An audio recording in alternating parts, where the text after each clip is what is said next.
정부가 발표한 해법에는 정작 가해자인 일본 기업의 책임이 빠져 있다는 점에서 논란이 일고 있죠.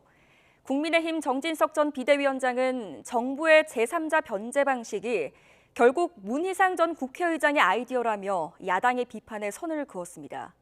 2019년에 발의됐던 당시 법안을 토대로 이게 사실인지 검증해 봤습니다. 신호 기자입니다.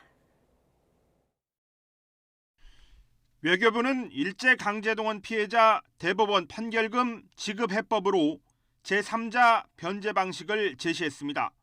판결금 지급 주체는 일본 기업이 아닌 국내 피해자 지원재단 우리기업입니다. 그리고 일본 기업의 자발적인 기여로 호응해 오기를 기대합니다. 일본 전범기업의 배상 책임을 묻지 않는 정부 해법에 피해자 단체와 야당은 강력하게 반대하고 있습니다.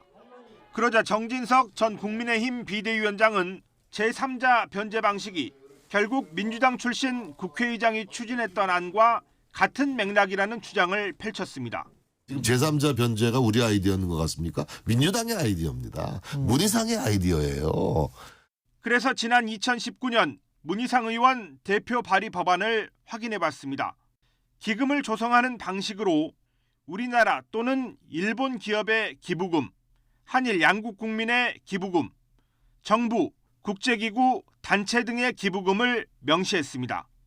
이번에 정부가 발표한 제3자 변제 방식에는 일본 기업이나 정부, 국민의 기여는 빠져 있다는 점에서 결정적인 차이가 있습니다.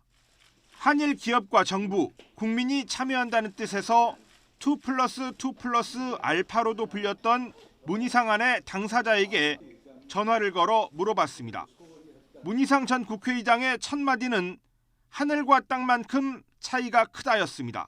지금 정부가 추진하듯 재단 정관을 고치는 방식으로는 안 되고 재단 설립을 위한 법률을 만들어 추진해야 피해자도 국민도 동의할 수 있다고 설명했습니다.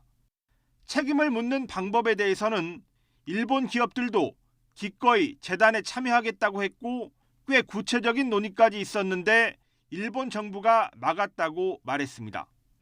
따라서 이번에 정부가 발표한 제3자 변제 방식이 문희상 아이디어라고 한 정진석 전 비대위원장의 발언은 대체로 사실로 보기 어렵습니다.